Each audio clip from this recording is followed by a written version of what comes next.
Attacking Mace is again off a right-hand punch. We put a lot of emphasis. Over the yellow bolts that we've gone over already, this would be our second one. The emphasis is still in the fact it's the right side. All the attacks, grabs, punches, shoves, whatever, 7 out of 10 of them are going to come from the right side. We've established that. 7 out of 10 people are right-handed. This is going to be off the right-hand side again. It's going to be a punch to the face. We're going to establish different things by understanding more of the anatomy, which you should. The more you know about yourself, the more you're going to find out how to deal with others. Under the right arm is where we're going to attack. Let's break it down and show you, and I can put some emphasis on some things that you might not know, or maybe you do. But either way, let's refer over. As Sean comes in, he's established right off the bat, he's going to throw a right hand. Why? He's in the stance. Look at his backhand where it's at. 9 out of 10 times, when a person's going to throw a right-hand punch, if it's untrained, they're going to pull back. Why? We think like that of stretching a bow.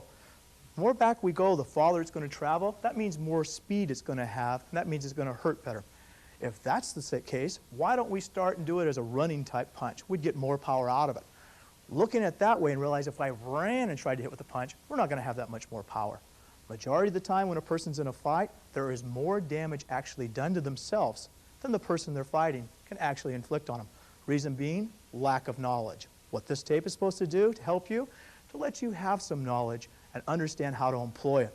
As Sean steps through with the right-hand punch, we establish a distance right here. The distance is already established. I'm going to step back. Why? I want to maintain it. As he comes in, the establishment is still here. I'm blocking now, and I want to block above the elbow. The reason being, if I block below the elbow, I haven't stopped him from coming in.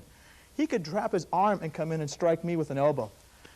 I don't want to complement his strike at the lower part. I want to complement it at the top. A complementing angle is an angle you take that complements their strike. By blocking above, I've limited the fact that he can't use his elbow. From here, his momentum's still coming forward. I'm going to punch into the ribs. Ribs is my secondary target. My first target, I would like to hit into the armpit. Why? On the right-hand side of the anatomy in the armpit, there's a gland. If you strike the gland, you're going to do internal damage. By doing internal damage, this person maybe later on is going to have much more severe damage done to him later on than the actual act itself. From here, as I punch, the driving force is going to go back. I want to grab him. I'm going to use my rear weapon now. As I grab, I come in and execute a roundhouse kick. As I take the roundhouse kick, this is the finish of the technique. I take the arm out of the way, and I want to go ahead and finish off the move by dropping him. By dropping him, I take the arm over, and I clear and check. This is opening up the whole target again, as before. Let's see it again. First time we executed the punch, I went to the ribs. This time I want to go to the armpit because I want to get the gland. As he comes in, I block above the elbow.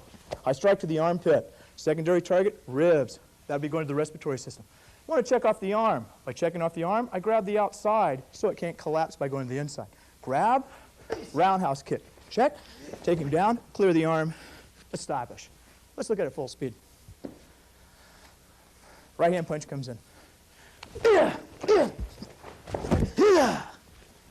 Take control of the situation, take charge of surroundings around you. It's off a right hand punch. That's the second one in this series.